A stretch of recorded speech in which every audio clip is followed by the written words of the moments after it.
A hidden lamp glowed where no light should be. Welcome to Vale Files. I am your host, Thorn. Tell me, where are you listening from tonight? Your comments keep this mystery alive. Let's uncover the case. It was one of those cheerless March mornings in Baker Street, grey and wind-chafed, with a dampness that crept in through the windowsill, no matter how tightly Mrs. Hudson sealed it. A pale light filtered through the lace curtains, casting a spectral pallor upon Holmes's lean face as he lounged, slipper-footed, in his armchair by the hearth, pipe smoke curling round his sharp features like incense in a chapel of reason. I had only just set down the lancet, the medical journal, not the weapon, when a knock, urgent and trembling, fell upon the door. Before Mrs. Hudson could respond, the door flung open and a man of unusual bearing stepped in, soaked to the bone, hat askew, and eyes darting like a cornered hare. He was tall but stooped, no older than 45 by appearance, with high cheekbones and a slightly foreign accent that betrayed a northern origin, though I could not place it precisely. His coat, too fine for his station, was badly torn at the sleeve and smelled of damp cellarage. "Mr. Sherlock Holmes," he said breathlessly, "I beg your pardon for this intrusion. I had no other recourse. My name is Stefan Petrovich, and I have come about a lamp, a burning lamp, under the floor of my home." Holmes did not rise. He rarely did for anyone except royalty or particularly interesting criminals. "A lamp, you say?" he murmured, without looking up. "And beneath the floor, no less. The matter, then, is either of spiritualism, smuggling, or murder." "Do sit." Petrovich blinked. I cannot say for certain which, sir. Only that I fear greatly for my life." That, of course, was enough to stir Holmes from languor. He turned his keen gaze upon the man, studying his every twitch. "Begin at once," Holmes commanded. "What brings a man half-drowned to my door with tales of subterranean lighting?" "I live in Archangel Lane," Petrovich said. "A boarding house, though I lease it in full. I am a watchmaker by trade, and I keep to myself. 3 nights ago I returned late from Clerkenwell and noticed a strange smell. Kerosene, faint but distinct. It seemed to rise from the cracks in the wooden floor of my parlour. I lifted a board and saw it faintly, light, flickering underneath. I called the constable, but when he arrived, nothing, no smell, no light. He laughed and left." Holmes steepled his fingers. "And the next night?" Petrovich licked his lips. "It returned. Same hour. I thought myself mad.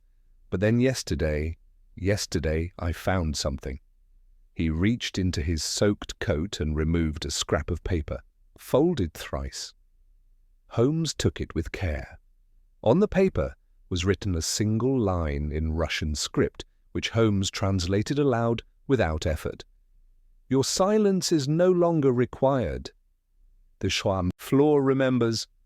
At this Holmes rose. "That," he said, "is not the sort of message one finds in misplaced correspondence. Watson, your hat. Mr. Petrovich, you may consider this a formal consultation. If a lamp is burning beneath your floorboards, I dare say someone wishes you to see it, but not to survive the understanding of it." He paused and looked at me with narrowed eyes. "And there is something foul in Clerkenwell," he added quietly. I could smell it on his cuffs. "Blood, Watson, old blood, iron-rich, though no wound appears on the man." I confess I shuddered. There are cases that begin with a bang, some with a scream, and others still with the innocent sound of a visitor's knock. But this one began with a flickering lamp, hidden from view, burning in silence, and already I feared what light it might cast when uncovered. Holmes took his coat and cane, and we followed Petrovich out into the rain. Beneath the cobblestones of Archangel Lane, something waited, glowing just faintly, like an eye watching through slats in the dark. And Holmes, as ever, intended to stare straight back.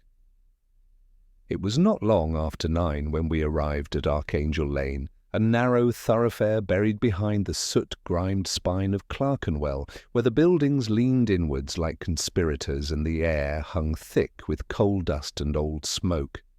The rain had slowed to a persistent drizzle, and the gas lamps flickered wearily against the gloom.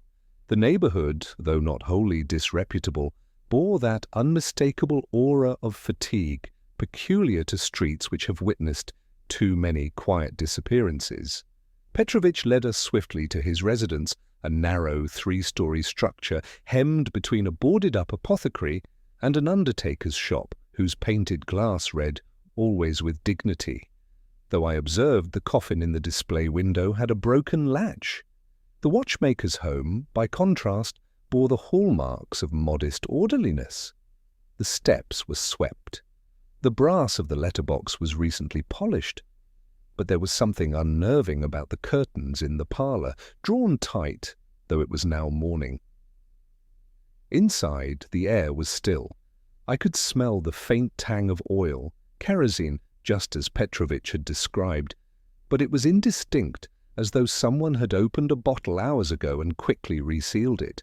Holmes made no remark. He paced the small parlour, eyes flitting from the fireplace to the mantel clock, then to the floorboards. "These were lifted?" he asked sharply. "Yes," said Petrovich. "Here, by the hearth. 3 boards. I prized them up with the poker." Holmes knelt, drawing a penknife from his coat and sliding it with surgical precision into the seam of the boards. They lifted with a soft creak, exposing a narrow crawl space no more than 18 inches deep. I leaned closer, expecting to see the telltale glimmer of flame or wire, but there was only darkness and a curious dryness to the air that suggested recent heat.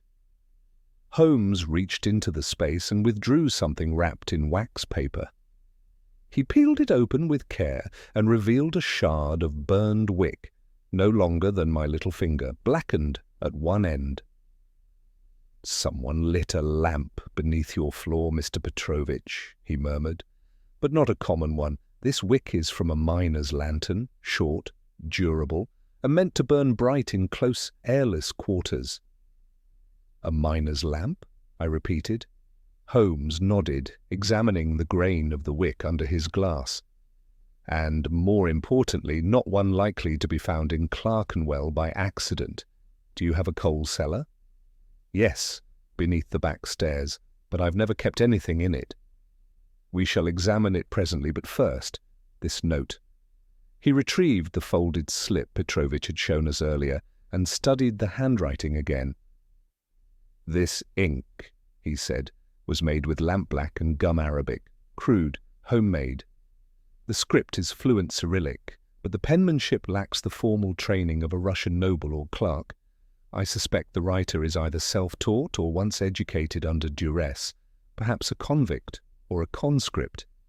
Petrovich was staring at him as though Holmes had conjured the information from vapour. "You can tell all that from a note? I can tell more, if the fire in the grate permits." He cast the paper into the fireplace.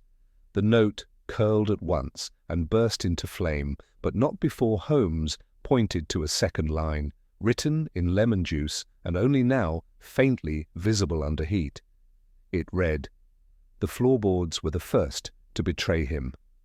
For a moment, none of us spoke.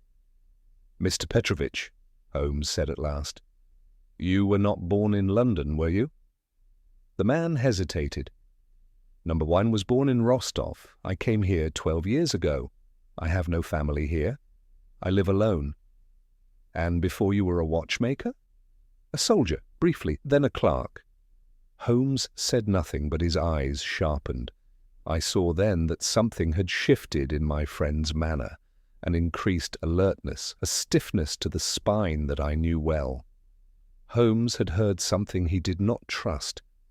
Whether it was in the man's tone or his omissions I could not say, but I recognized the change. "Watson," he said, Would you accompany our host to examine the coal cellar? I'd like to examine this room a moment longer. You'll find lanterns by the back door." I obeyed, and Petrovich led me through the narrow passage behind the kitchen. The cellar stairs were slick with age and grime, and the door groaned as it opened. The air was thick and cool, but oddly metallic, like iron that had sat in damp for too long. As we descended, the beam of the lantern illuminated a simple stone floor, crates of disused tools, and a series of shelves holding empty oil tins. But it was the back wall that caught my eye, a small metal grate half buried in the dirt, as though once meant for ventilation, but now long forgotten. I knelt beside it and found it warm. "This is odd," I murmured. "You said you never used the cellar?" "Not once. I store nothing of value here." I pressed my hand to the wall beside the grate. The stone was dry but warm, unaccountably so. As I looked closer, I saw soot residue trailing upwards, as though something had been burning inside the wall itself. We returned to the parlour to find Holmes crouched beside the mantel clock, its brass casing now open and its backplate removed. He had extracted a slip of black card no larger than a visiting note. "Railway punch ticket," he said without looking up. "Third class, South London Junction to Charing Cross, stamped last Tuesday. Does it belong to you, Mr. Petrovich?" The man paled. "Number, I never take that train." "Then someone has used your parlour in your absence, likely more than once. The wick, the lamp, the ticket all suggest careful staging. You are being told a story, Mr. Petrovich. But not the one you think." He turned to me. "See, and the cellar?" "Warm wall, soot residue, a buried vent." "Precisely. Our mystery is not what is burning beneath the floor, but why it is allowed to burn, and who ensures that it stops just in time for others to dismiss it as imagination. This is no haunting, it is a signal, but to whom and from where?" He stood, replaced the clock panel, and donned his gloves. "Come, Watson, Mr. Petrovich, secure your premises. Say nothing. Leave the lamp where it is if it returns tonight. We shall watch." "Tonight?" I asked, startled. "Of course. Whatever is meant to be seen beneath those boards, it will return. Signals do not burn for their own sake. They burn to be read." And as we stepped back into the London gloom, Holmes murmured, almost to himself, "Someone is speaking in flames, Watson, and I intend to reply."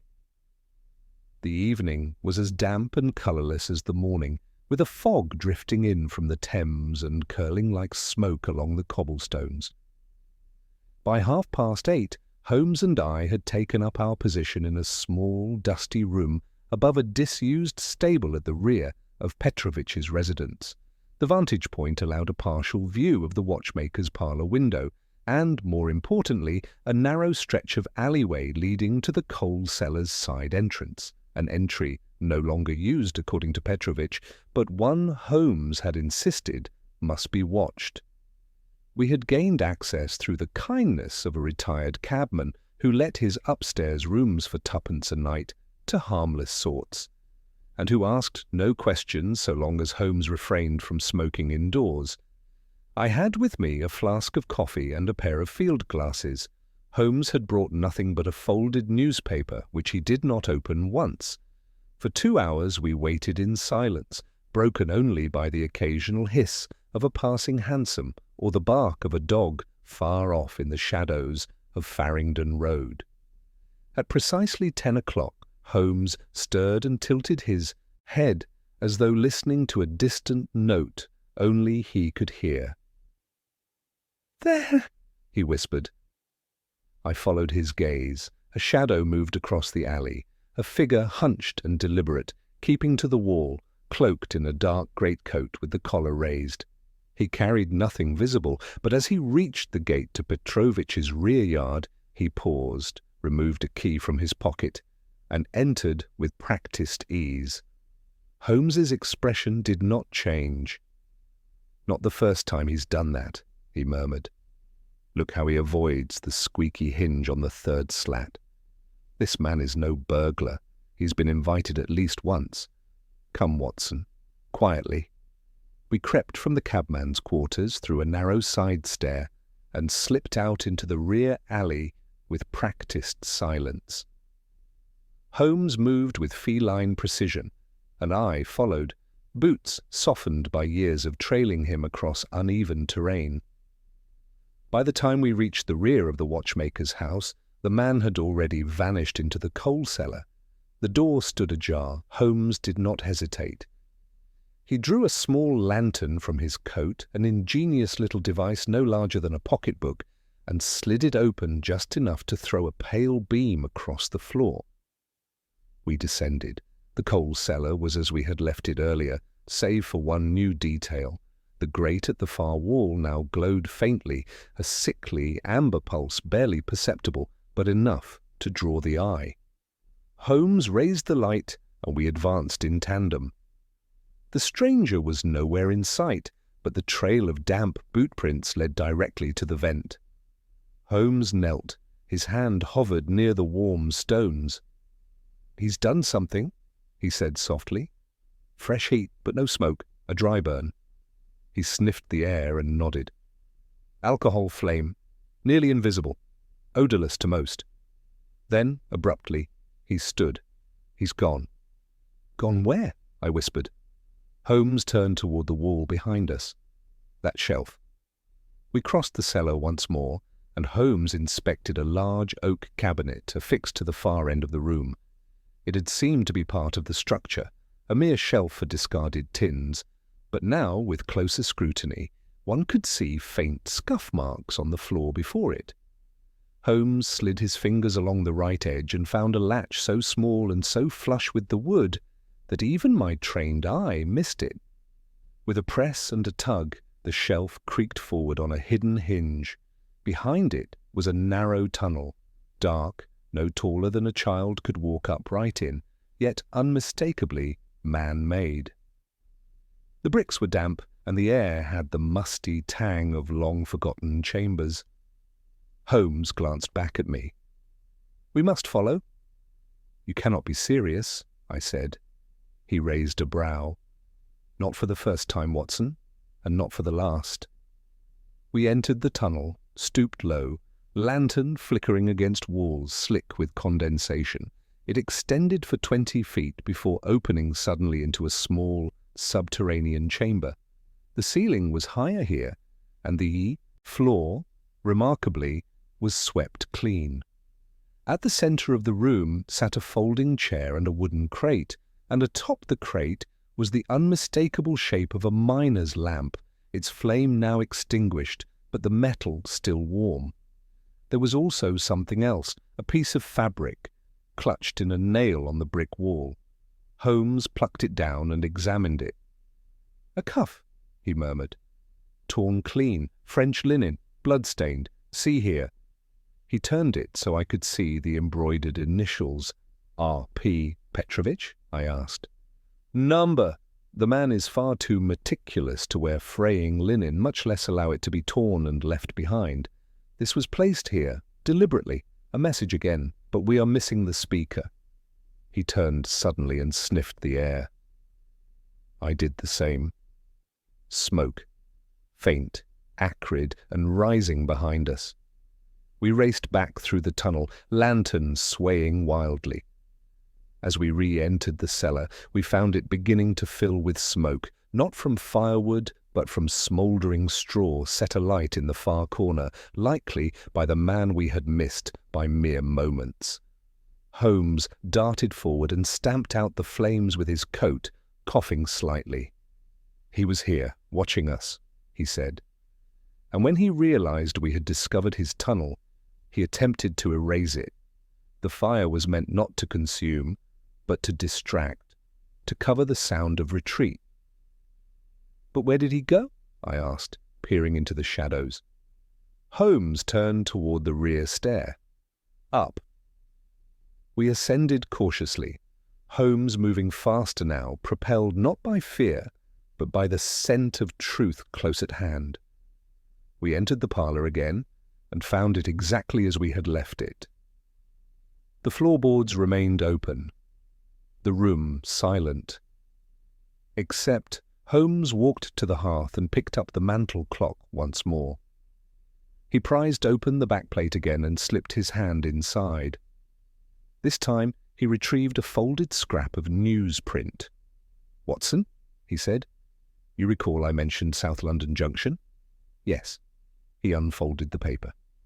It was a page torn from the Illustrated Police News, dated 4 months prior. The headline read, "Former Siberian agent found dead in East London tenement. Death ruled accidental." The photograph below it was grainy, but the face was unmistakably Petrovich. Only he had been alive and standing before us that morning. Holmes was already 10 steps ahead. "Someone is playing a part, Watson," he said. "Whether our Mr. Petrovich is the actor or the audience remains to be seen. But I begin to suspect that the lamp beneath the floor was not meant to illuminate the way forward." He held up the scorched wick between thumb and forefinger, but to burn at the past to ash. The rain returned in earnest as we stepped back into the fog. Somewhere in Clerkenwell a man was walking beneath another name, with old enemies watching through vents and floorboards and notes written in lemon juice. And Holmes, eyes narrowed against the mist, was already calculating the next move. "I must pay a visit," he said, "to a bookshop in Bloomsbury, and to a man who once read coded letters beneath a Tsar's boot." He turned to me with something like fire behind his gaze. "The game, my dear Watson, has already begun." The morning broke with a clarity rare for London in March, an odd brightness that filtered across the rooftops and struck the windows of Baker Street with almost unnatural precision. Holmes, however, took no notice. He had been up since dawn, his fingers smudged with ink, and his gaze fixed upon a growing patchwork of clippings, maps and ciphered notes now spread across the floor like an elaborate carpet of secrets. "You see, Watson," he said without looking up, "what we are confronting is not a single deception, but a sequence, a chain of deliberate illusions constructed not merely to obscure one man's identity, but to rewrite it entirely." I had returned not half an hour before with a modest breakfast tray which Holmes promptly ignored. I settled across from him and examined the array. "Petrovich?" I asked. Holmes gave the faintest nod. "Or the man calling himself that. I've traced the newspaper clipping to a Bloomsbury kiosk operated by a printer's widow named Eliza Merrick. I paid her a call this morning. She remembered the man who purchased it because, according to her, he spoke Russian, poorly disguised under a French accent. She is quite attuned to accents, having been married to a Pole." He plucked a map from the floor and stabbed it with his forefinger. "And more intriguingly, she says the same man asked, after 2 specific issues of the Times, both concerning a railway accident last November near Brighton. Irrelevant, you might think. But one of the fatalities was a watchmaker named Pavel Rudin, recently emigrated from Minsk. No surviving relatives. Body badly burned. Identification made by documents only." I felt the weight of the implication settling fast. "You believe the man we met is not Stefan Petrovich, but Rudin?" Holmes raised a brow. "On the contrary, I believe the man we met is neither. He is not dead, but he is pretending to be a man pretending to be dead." He leaned forward and tapped the bloodied cuff we had retrieved the previous night. "RP. Not for Rudin or Petrovich, but Ferenko Pyotr. A name once whispered in certain diplomatic circles in St. Petersburg. A former courier for the Okhrana. A man who vanished 10 years ago after delivering a forged set of assassination orders to an innocent professor in Kiev, orders that resulted in the man's death and nearly toppled a ministry." "Surely that's just rumour," I said. "Possibly. But rumours, Watson, are merely unproven facts, and I intend to verify them." He stood abruptly and donned his coat. "We're going to Lambeth." "To see whom?" "A man named Grigory Alenko. He runs a quiet shop, posing as a rare bookseller. In truth, he trades in forgotten identities. If our friend Rudin or Renko has recently adopted a name, forged a past, or buried a corpse, Alenko will know." The journey to Lambeth was uneventful, but Holmes remained unusually silent. His gaze flicked between fog-streaked windows and rooftops, as if expecting someone to be watching, someone who already knew we were coming. When we arrived at the shop, it was unmarked save for a fading placard reading "Import, Export, Antiquities." Holmes rapped 3 times, slowly, then once more quickly. A moment later, a bolt slid, and the door opened inward without a sound. The man who stood before us was gaunt, clean-shaven, with steel-rimmed spectacles and a pair of ink-stained gloves that suggested he had been handling delicate paper, or dangerous truths. "Sherlock Holmes," he said flatly. "You've waited longer than I expected." Holmes smiled thinly. "You're losing your touch, Grigory. I expected a man in the alley, not the door." Alenko shrugged and led us into the gloom. The shop was a maze of shelves stacked with manuscripts, scrolls and crates, labelled in 6 languages. A coal stove crackled in the corner, and the air was thick with dust and secrets. Holmes did not waste time.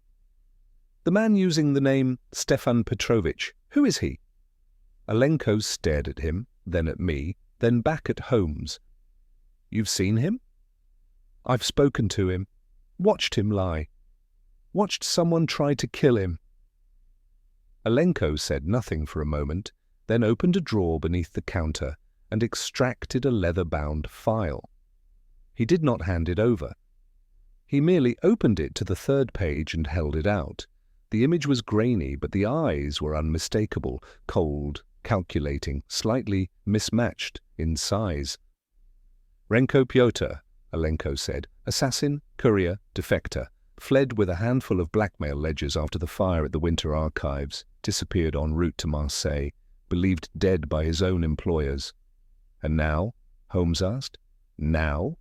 He's attempting resurrection, under Petrovich's name. Rudin was his cousin, died accidentally. A gift, really.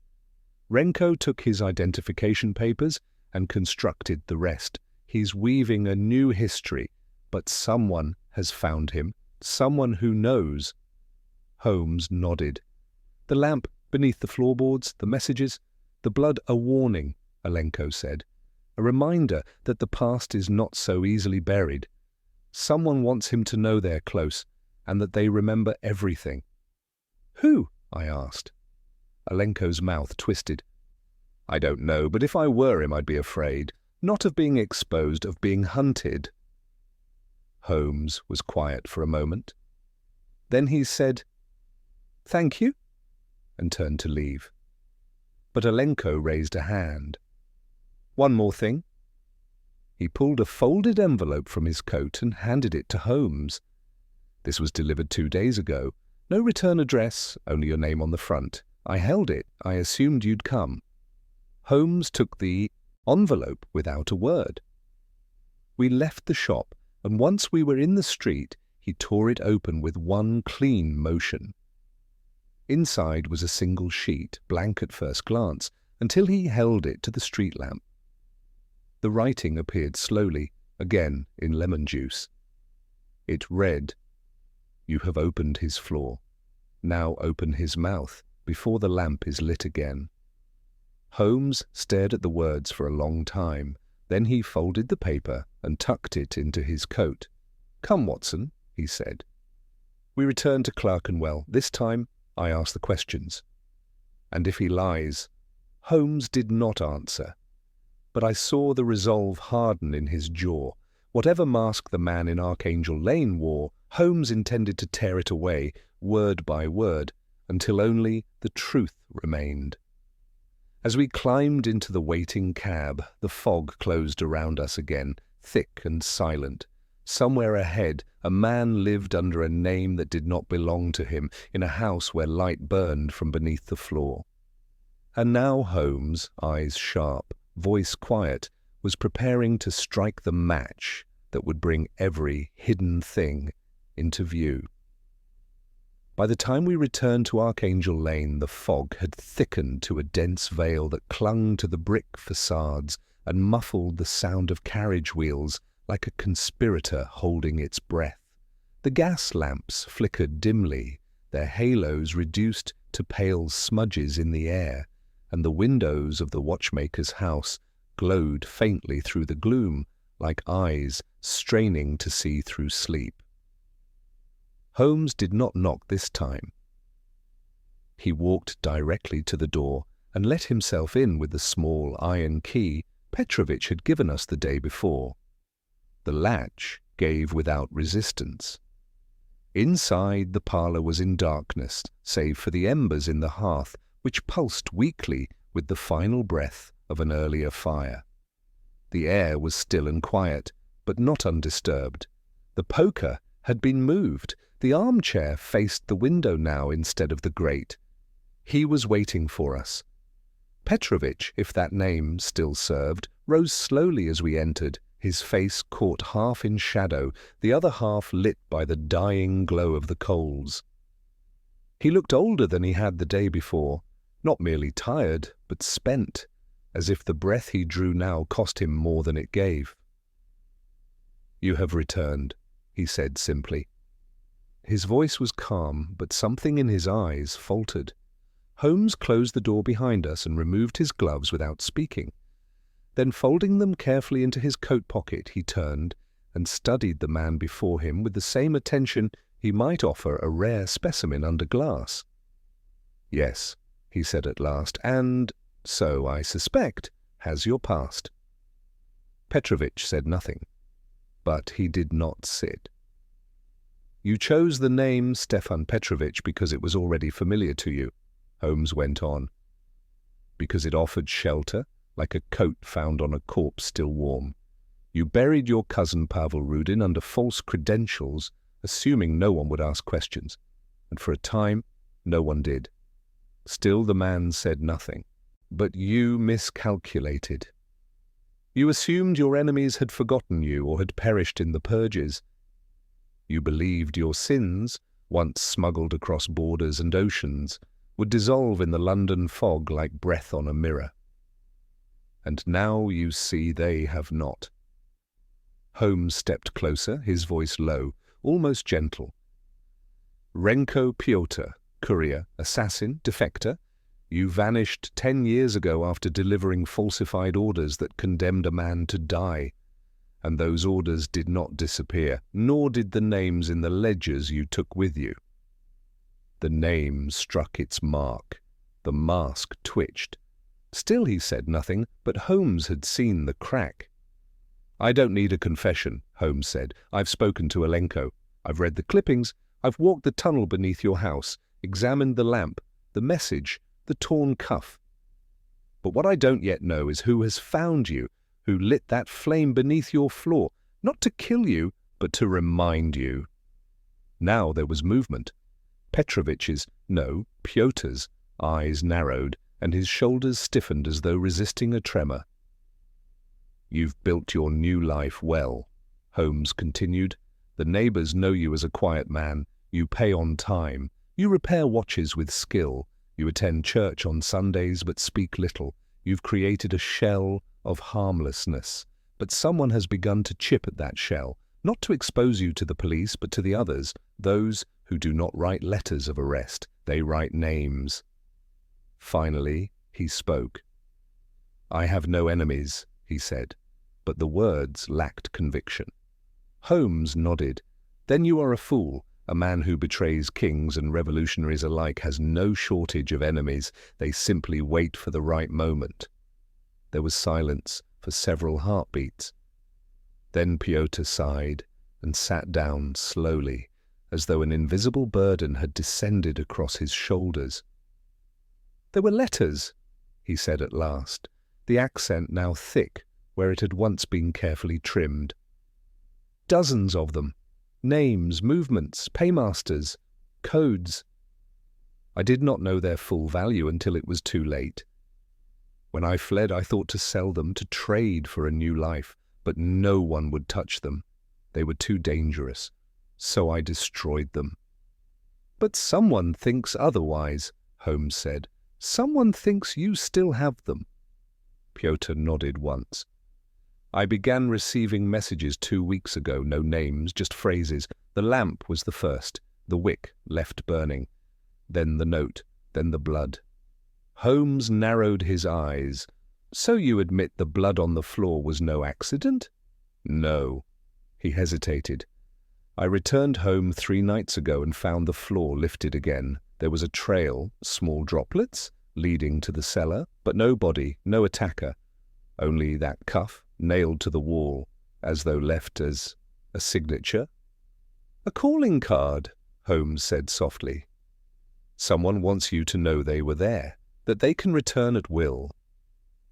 I moved nothing, Pyotr said. I left it for you. Holmes regarded him a long moment, then turned toward me. Watson, you will recall the writing on the second note. The floor remembers. We now understand it was not metaphor, it was memory. The very boards of this house were meant to hold the impression of trespass. A message not just of surveillance, but of knowledge. He turned back to Pyotr. What else have you hidden in this house? Pyotr shook his head. Nothing. Holmes's gaze sharpened. No caches? No records? No names buried under beams or behind false panels? Nothing? I destroyed it all. Holmes did not blink. Then the danger is not what you hold, but what they think you hold. Pyotr looked away. Holmes stepped to the mantel and retrieved the second lemon-written note. He held it up again to the firelight, letting the invisible ink shimmer into view. You have opened his floor. Now open his mouth. Holmes read. The floor is open, and now your mouth follows, which means we are 1 step ahead of your pursuer. Unless, I said quietly, that was their intention. Holmes turned to me with a flicker of admiration. Exactly, he said. They are orchestrating not merely a reminder, but a confession, not for us, for themselves. They want him to speak because once he does, they no longer need to keep him alive. His usefulness ends the moment the truth begins. He turned sharply back to Pyotr. You must leave this house immediately, tonight. Go nowhere predictable, leave nothing behind. And you? Pyotr asked. Holmes drew in a breath. I shall remain, he said, because they will return, and when they do, I intend to speak with them, not through floorboards, but face to face. A draught passed through the room then, a sudden whisper of cold air that stirred the flame and sent the last of the embers into ash. The lamp beneath the floor was unlit, but still I felt the heat of a fire that had not yet begun. Holmes stood motionless in the gloom, eyes fixed on the open boards, as though already seeing the ghost who would step from beneath them. Night returned to Archangel Lane with an unnatural stillness, as though the very air were holding its breath. The fog had thickened again by the time Holmes and I secured the house. Petrovich, Renko Pyotr, as we now knew him, had left quietly through the tradesman's gate just after 9, carrying nothing but a single valise and a coat with its collar turned high. He had left no note and offered no farewell, merely a nod to Holmes before disappearing into the mist. Holmes had watched him go in silence, his face unreadable in the orange flicker of the street lamp. Once Pyotr was gone, Holmes set to work with swift, economical movements, a man laying the pieces of a chessboard where each square could mean death. He adjusted the loose floorboards near the hearth, ensuring they creaked just enough to betray a step. He doused the embers in the grate, but left a small pile of soot in the center, smooth as glass, Any contact would show plainly. He repositioned the armchair again, this time facing slightly away from the center of the room, creating a blind spot near the edge of the rug. Then he removed a short length of twine from his coat and affixed it taut across the parlor doorway, at ankle height, nearly invisible in the lamplight. "You expect him tonight?" I asked in a whisper. "I expect someone," Holmes replied, his voice low and precise. "If they were watching the house, and I have every reason to believe they were, they saw Pyotr leave. That means they believe the house is empty, or at least vulnerable. The trap is baited, Watson. Now we must wait." We took up our positions in the darkened pantry adjacent to the parlor, the door ajar by barely an inch. Holmes had cut a small peephole into the slats that gave us just enough visibility to track the room. The house was quiet, the ticking of the watchmaker's restored clocks the only sound beyond the occasional gust of wind or distant hoofbeats in the lane. An hour passed, then another. Midnight neared. Holmes sat still as granite beside me, every muscle held in check, eyes fixed upon the shadows. I envied his focus. My own nerves had begun to fray. The cramped quarters, the staleness of the air, the weight of the darkness, it conspired to unravel one's resolve. But then I heard it, a faint scrape, floorboard against floorboard, not in the parlor, below. Holmes's hand came to rest on my forearm. He did not move otherwise. The sound came again, slightly louder, followed by the almost imperceptible creak of the coal cellar door. Then silence. Minutes passed. Then the parlor window gave the softest rattle, a whisper of a sound, as if touched only by breath. Slowly, deliberately, the latch clicked. Someone was inside. The figure that entered was all shadow, no more than a fluid outline slipping into the room like smoke. Tall, lean, and gloved, the intruder moved with the grace of someone deeply familiar with silence. A dark cloth was wrapped around the lower half of their face. They wore no coat, just a black shirt and trousers, close-fitted for movement. A coil of wire hung from one pocket. Something else, slender and metallic, glinted briefly at the belt. Holmes and I remained frozen. The figure approached the fireplace and knelt. He did not lift the floorboards. He listened. Then, without warning, he reached into the shadows beneath the hearth and retrieved a small parcel. Holmes's eyes narrowed. That had not been placed there by us. The figure held the object close to his chest for a moment, then rose and stepped directly into the center of the parlor rug. Holmes moved. In an instant, he was out of the pantry, revolver drawn, not raised, but visible. "Stop," he said, voice like a blade in the dark. The intruder froze. "I would suggest," Holmes continued, "that you make no sudden movements. I have an excellent aim. My friend here," he gestured toward me, "is a former military doctor and more than capable of ensuring you do not bleed out too quickly should you attempt something foolish." The figure slowly raised both hands. Holmes moved forward and struck a match, lighting the lantern he had placed beside the chair. The glow revealed more detail now, a man in his late 30s perhaps, hard-featured, pale-eyed. A small scar cut through the left eyebrow. He did not blink. "Remove your mask," Holmes said. The man complied. His lips were thin, pressed tightly together. "Name?" Holmes asked. Silence. Holmes nodded slightly, then turned to me. "Watson, if you please."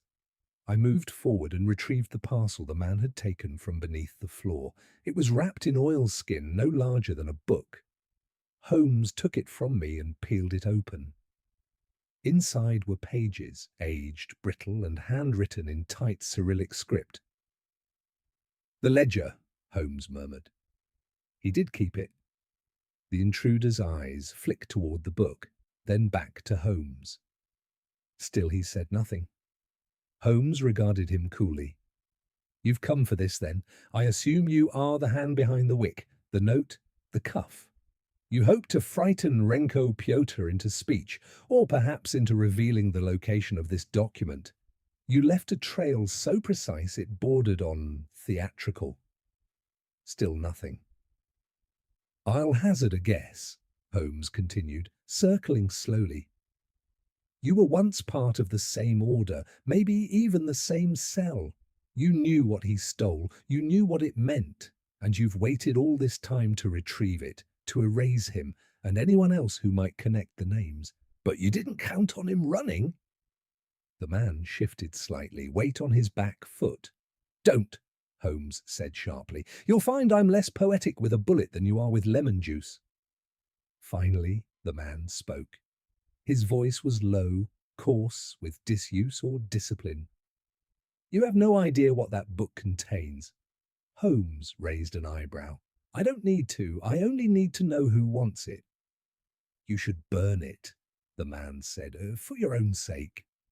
I might, Holmes said, but not before I understand what you were willing to kill for. You knew Petrovich, you knew who he was, yet you never confronted him directly. Why? The man's mouth curled, not in amusement but disdain. He was already dead, he said. We simply waited for him to notice. Holmes gave a small exhale, not quite a laugh. And now? Now, said the man, you're holding a flame you do not understand. Drop it, or be burned with it. Holmes considered this. Then he stepped backward and gestured toward the chair. Sit. The man hesitated. You came through my window, Holmes said coolly. You played your hand, now you will listen to mine. The man sat. And as Holmes moved to the hearth and began feeding the lantern's light onto the open pages of the ledger, the room grew quieter still. Outside, the fog pressed against the window panes like a memory trying to return. Somewhere within those brittle pages was the next move, the name or date or thread that had uncoiled across 2 continents and a decade of lies. Holmes leaned in closer, scanning quickly, his fingers moving in silence over names written in ink that had long since dried, but whose consequences had not. And beside him, the man who had entered without a word now sat very still, knowing he had not come to retrieve something lost, but to stop something found. Holmes turned the brittle pages with the delicacy of a man handling bone fragments. The book was indeed a ledger, but not of debts or accounts. The ink had faded to the colour of old rust, and the paper bore the brittle crispness of years hidden away from air and light. Each page bore names, some in Russian, others in English, French and German, accompanied by dates, locations, and short cryptic annotations. The man in the chair watched the process without blinking. His stillness was absolute, yet every muscle in his posture suggested tension coiled tight beneath the surface. I moved closer and leaned over Holmes's shoulder. "What is it?" I asked softly. "Evidence," he murmured. "Dangerous, precise, and buried for a reason." He paused on one particular entry, fingers hovering above the page. The name was written in a careful Cyrillic hand, but underneath it, someone, likely Pyotr, had scrawled an English translation. D. Atherton, South Bank, March 3rd. Delivery successful. Did not question target.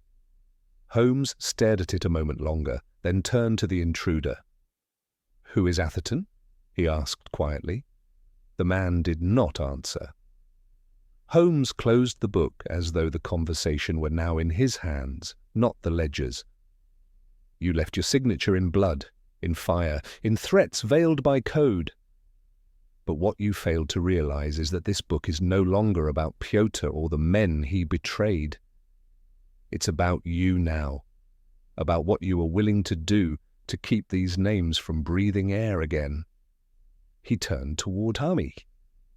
"Watson, you recall last autumn the death of a minor railway official found drowned near Vauxhall Bridge?" I nodded. "John Atherton, the papers speculated suicide." They did, Holmes agreed.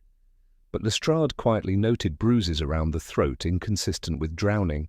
No suspects, no motive. He pointed back at the ledger. Here we have Atherton's name listed a week before his death, under an operation described only as delivery successful.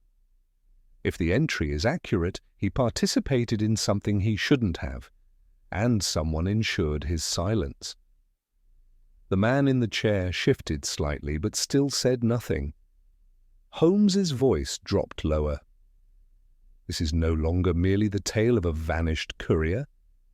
It is a conspiracy that has slipped like a snake across the channel and through the cracks of London society. These aren't just traitors or exiles, Watson. These are ghosts wearing government pins and merchant coats. If Piotr truly destroyed the majority of these ledgers, then this volume is one of the last remaining tethers to a crime with no border.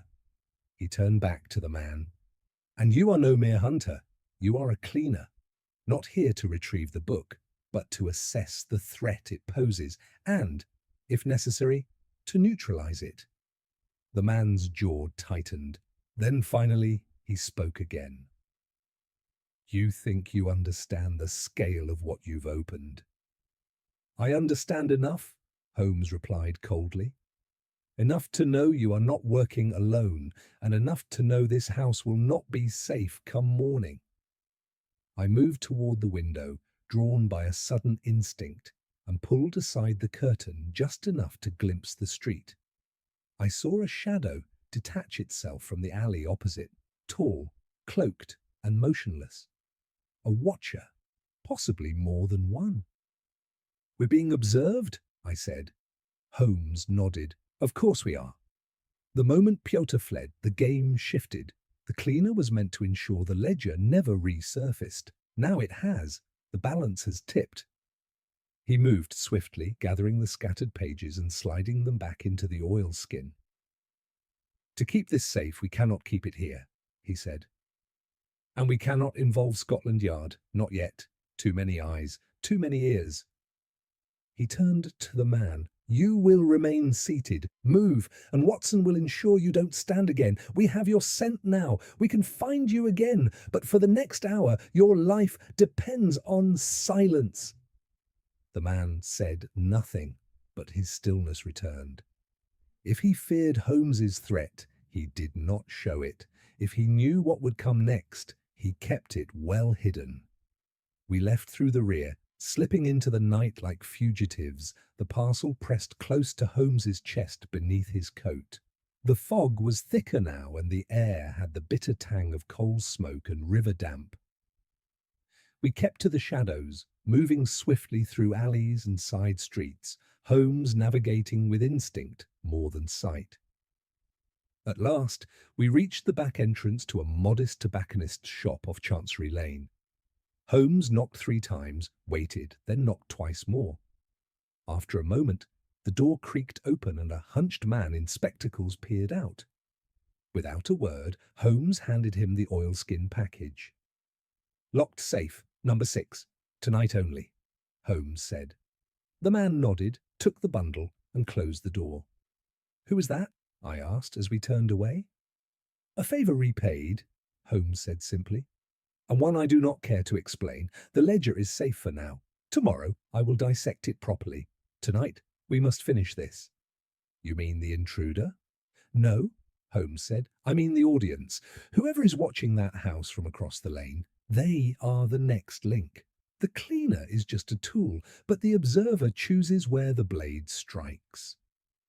We returned to Archangel Lane as dawn was beginning to touch the rooftops with a faint pallor.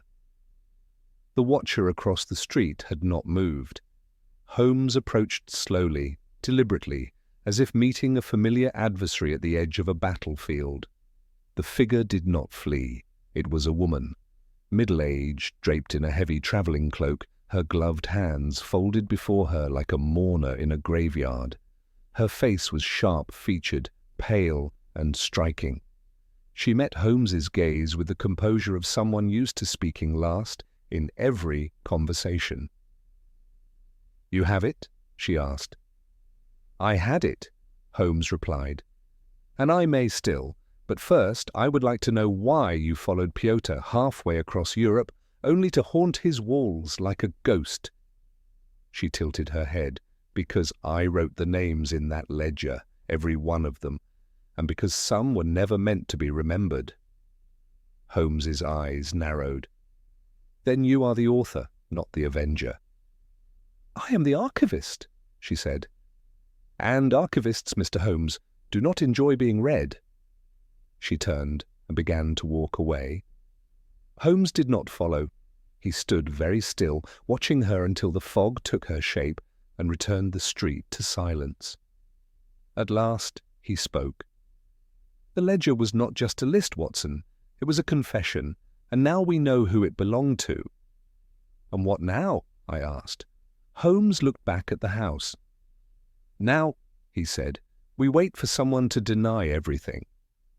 Holmes said nothing for several minutes after the woman vanished into the fog, his hands resting motionless in his coat pockets, eyes fixed not on the street where she had stood, but somewhere beyond it, through it perhaps.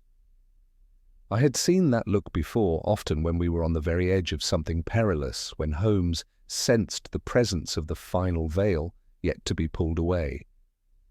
It was not triumph in his face, nor fear, but the quickened stillness of a man who had just seen the shape of the truth and realized it was larger than expected. We returned to Baker Street under a light drizzle. Holmes declined breakfast.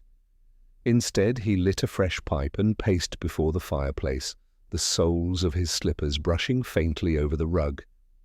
I sat with a cup of cooling tea, watching the gears turn in his mind, occasionally catching fragments of thought murmured aloud, as if addressed to no one. "She claimed authorship, yet speaks as if she buried it," he said once. "Not vengeance, not blackmail. Curation. Why now? Why Pyotr?" At last he halted mid-stride and turned to me. "We must identify her, Watson. There's no other path forward. She is the nexus of the ledger, the cleaner, and Pyotr himself." "And you think she's local?" I asked. "No," Holmes replied. "She is far more dangerous than someone who simply lives nearby. She is stationed nearby. This is no accident of proximity." He fetched the oilskin-wrapped ledger from the hidden safe where he'd stashed it hours earlier, and opened it once more. To the back pages, there, in a tighter, more refined hand, was a brief inventory, initials and notes in a code Holmes had cracked before tea most mornings. After 5 minutes of silent scanning, he tapped his finger against one entry. "SV, Central Office, conduit through Bryony. Not to be archived beyond 88. The initials may be false," he said, "but Bryony, that's not a code word. That's a place, or perhaps a person whose name became her shadow." He snapped the book shut. "Time to speak with Mycroft." We took a hansom through the rising morning traffic. Though the hour was early, Holmes's brother, ever the immovable fixture at Whitehall, had not only begun work, but had already issued 2 memoranda to the Foreign Office and 1 to the Admiralty by the time we were announced. Mycroft received us in his club's library, where he sat in a high-backed armchair, his great form draped in a grey dressing-robe, a cup of chocolate steaming on the table beside him. He did not look up from the newspaper as we entered. "I wondered how long it would take you," he said mildly. "You've been seen moving through Lambeth under assumed silence, and out of Clerkenwell at an hour too late for your usual theatrics. You're in something larger than you admit, brother." Holmes handed him the ledger. "I need the name of a woman, likely using the moniker SV, linked with someone or something called Bryony, in the employ of a central office or clearinghouse with connections to foreign operations. Before 1888, Mycroft folded the paper, set it aside, and opened the book without haste. He examined the page Holmes had marked. His expression did not change, but I saw his eyes tighten just slightly at the corners. "Where did you find this?" In a house with a false floor, a burned lamp, and a man too frightened to sleep above ground. Mycroft closed the ledger again and rested his hand on the cover. S.V., he said slowly, was known internally as Severina Vale. Born in Trieste, recruited in the early 1870s by our colleagues in Vienna, though colleagues may be too generous a term. She was a cataloguer of persons, Watson, a woman who listened more than she spoke, who could remember not only names and dates, but the precise intonation of a whisper heard behind a paper wall. The ledger you now hold is her work, but she was never an agent in the field. She was the one they feared behind the field. The archivist and Bryany, Holmes asked. A house, Mycroft said, once rented by the Crown under a false lease. South Bank, brick facade, no windows on the north side. It was where reports were received, catalogued, and, when necessary, revised. Bryany was buried in 1889 after a fire, but she survived. She? I asked. The house, Mycroft replied. And the woman. Holmes exhaled quietly. So she's returned, he said. And not to reclaim the past, but to erase it. Mycroft looked at his brother carefully. This woman is not merely dangerous, Sherlock. She is the last page of a book that was never meant to be opened again. If she's moving now, it means the old protections have begun to weaken. Someone has resurrected questions that were meant to die with the men who asked them. And Pyotr? Holmes asked. Mycroft shook his head. A pawn, a courier. He may have held the book, but he never read it. That's what saved him for so long, and what condemned him when he finally looked inside. Holmes took the ledger back, tucking it under his coat. I must find her. She's not finished. No, Mycroft agreed. But she won't run. She believes she's right. She always did. You'll find her only if she allows it. Be cautious. You are trespassing in history that kills twice. We left the club in silence. Back at Baker Street, Holmes remained standing for nearly half an hour, pipe untouched, hands locked behind his back. Then abruptly he moved to the bureau and began writing. A short letter, sealed in red wax. To be delivered, he said, handing it to me, to the librarian at the East India Archives. Ask for Anna Cordell, no one else. What does it contain? An invitation, he said, to someone who has long avoided libraries. If I'm correct, she's already made arrangements for her exit, but she may choose to answer one question before she vanishes. That night, as the gaslights shimmered through the fog, a reply arrived, hand-delivered in a black envelope. Inside was a single line, scrawled in the same elegant, decisive hand Holmes had seen on the ledger's final page. Meet me where the names were buried in ink, not stone. Noon. No watchers. Holmes read it once and smiled faintly. Watson, he said, fetch your coat. We're going to the reading room. By the time we reached the British Museum, the fog had thinned, but not lifted, hanging like a breath held too long over the dome and columns. Noon's arrival brought no warmth, only a pale, cold light that washed across the courtyard and faded at the stone steps. Holmes walked ahead without haste, his gloved hands folded behind his back, and I followed, the silence between us unbroken since we had left Baker Street. Inside, the reading room retained its cathedral hush. The rotunda's high ceiling pressed down on the murmur of papers turning, pens scratching, footsteps soft against tile. The gas lamps burned quietly along the gallery. No one looked up as we entered. It was not the kind of room in which one raised their eyes unless summoned by name.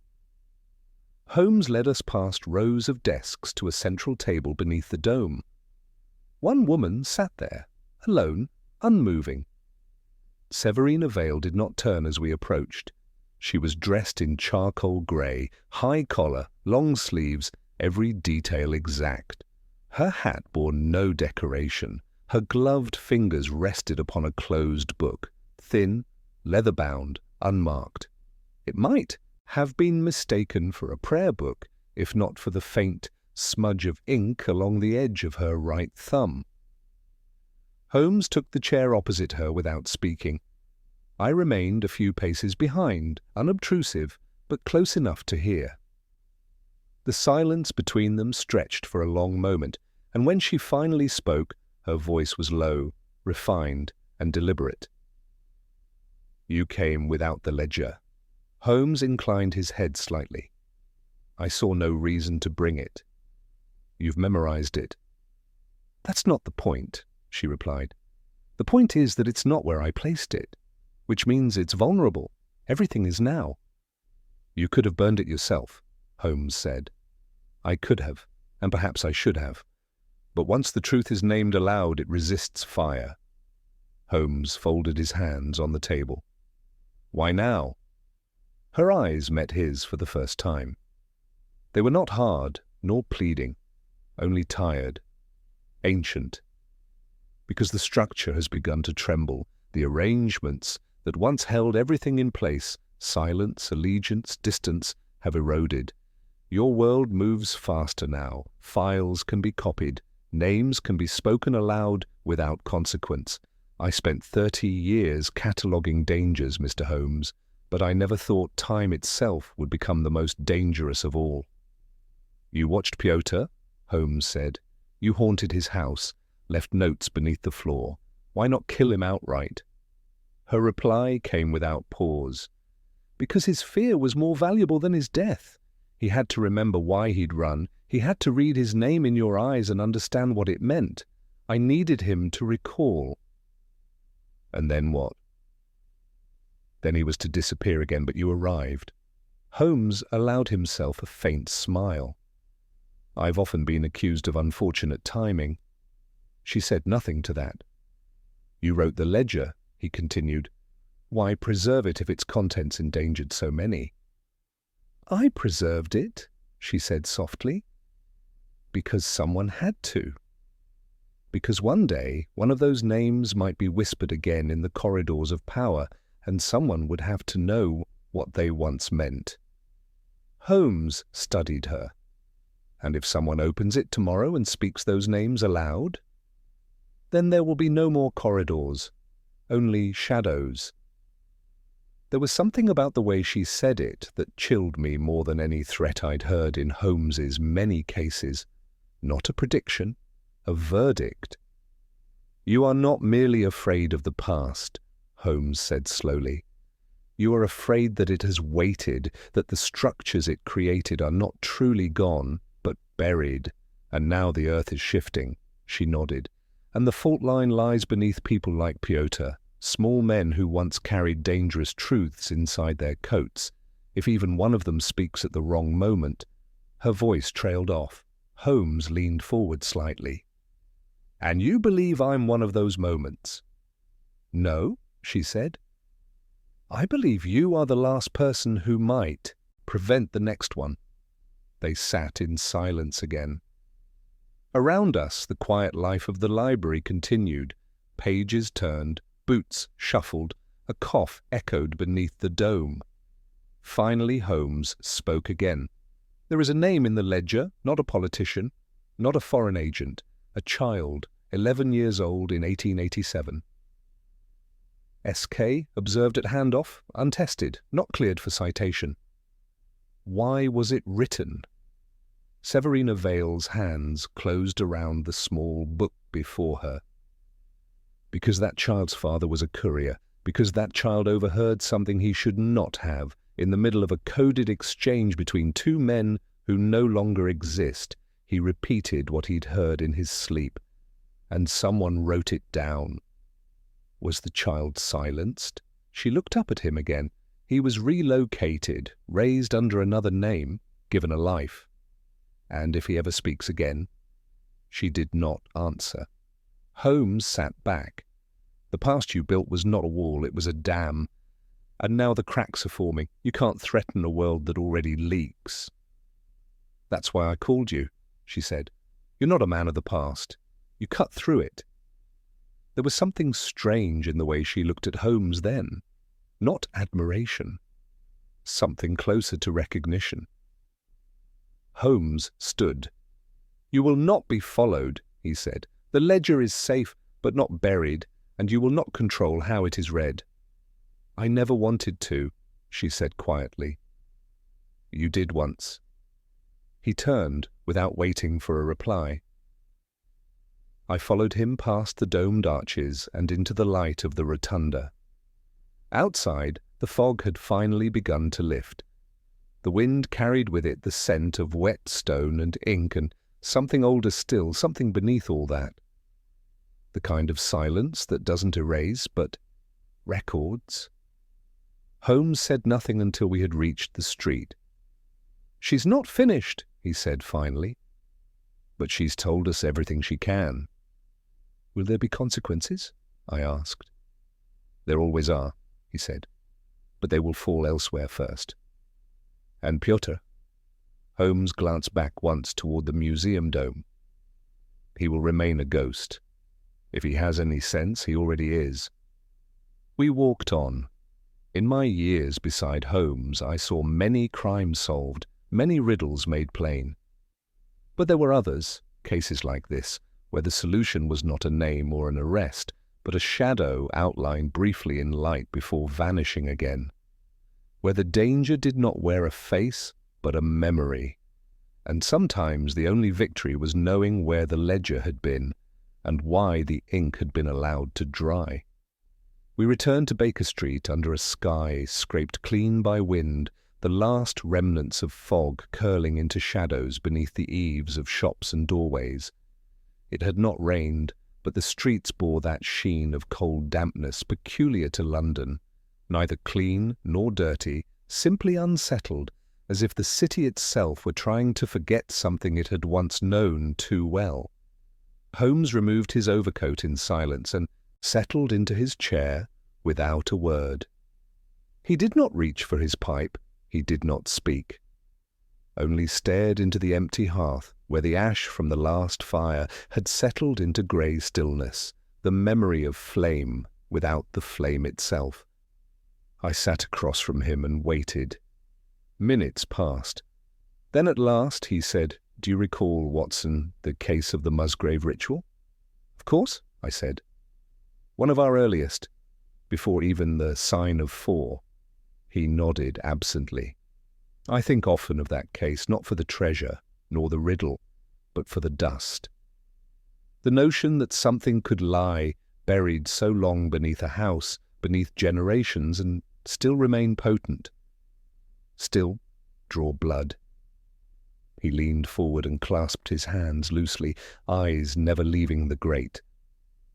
"This ledger, it was never meant to change the world. That was its danger. It was meant only to preserve it, quietly, ruthlessly.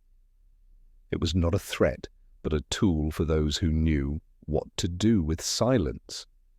"And now?" I asked. "Now," Holmes said, "it is an object with no rightful owner." I said nothing. I had come to know that tone, cool, faintly reflective, almost philosophical.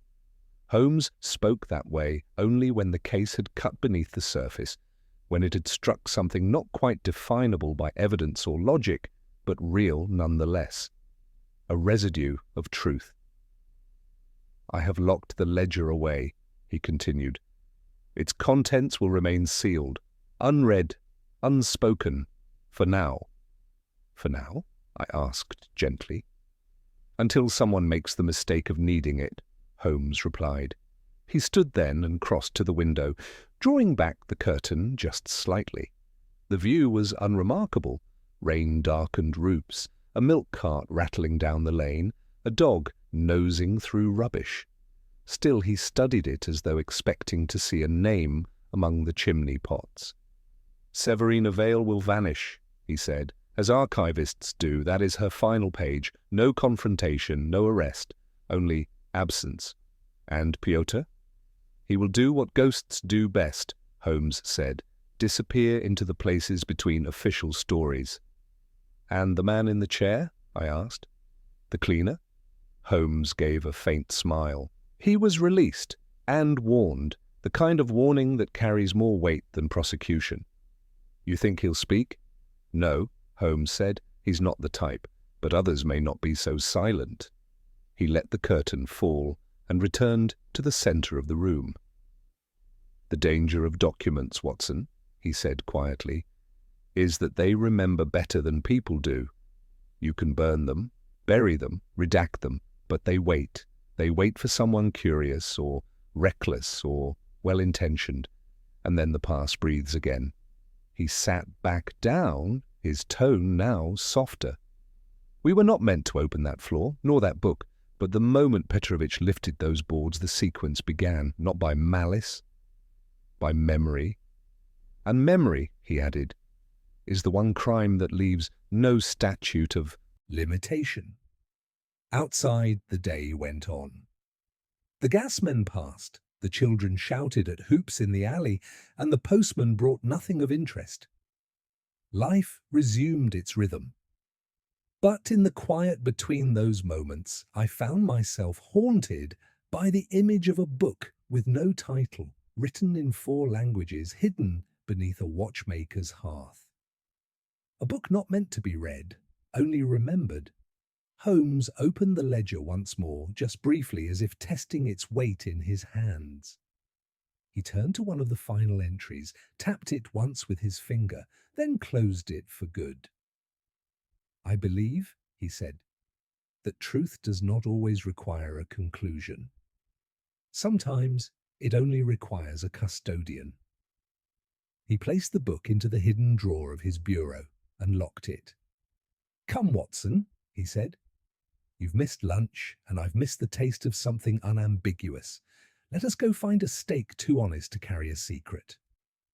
And with that, he reached for his hat and coat, and I followed him out, not toward another case, not toward danger, but simply into the day. There are stories that end in justice, and stories that end in revelation. But some, just a few, end in preservation. And of those, I believe, this was one. The fog never truly left London that spring, as if the city itself were reluctant to release what it had seen. The events of Archangel Lane faded from the public record without ever having entered it. There were no arrests, no charges, no headlines, only whispers that passed through quiet corridors about a ledger, a courier, a name that had once disappeared and nearly reappeared again. Holmes kept the book locked away, as he had said he would, its weight no longer merely physical, but moral, historical. Once or twice I found him glancing toward the drawer where it lay, not with curiosity, but with a kind of restrained reverence. He did not open it again. Renko Pyotr was never seen after that week. Holmes received a single letter, unmarked, unsigned, bearing only a smudged railway stamp and a blank scrap of paper folded inside. But beneath heat, we watched ink slowly emerge, just 2 words, in that same invisible lemon script. I remember. Whether it was a farewell, a promise, or a warning, Holmes never said. He folded the note once and placed it into the fire.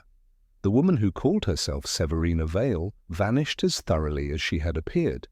Mycroft, when pressed, offered only a raised eyebrow and the vague suggestion that not all archives reside in buildings.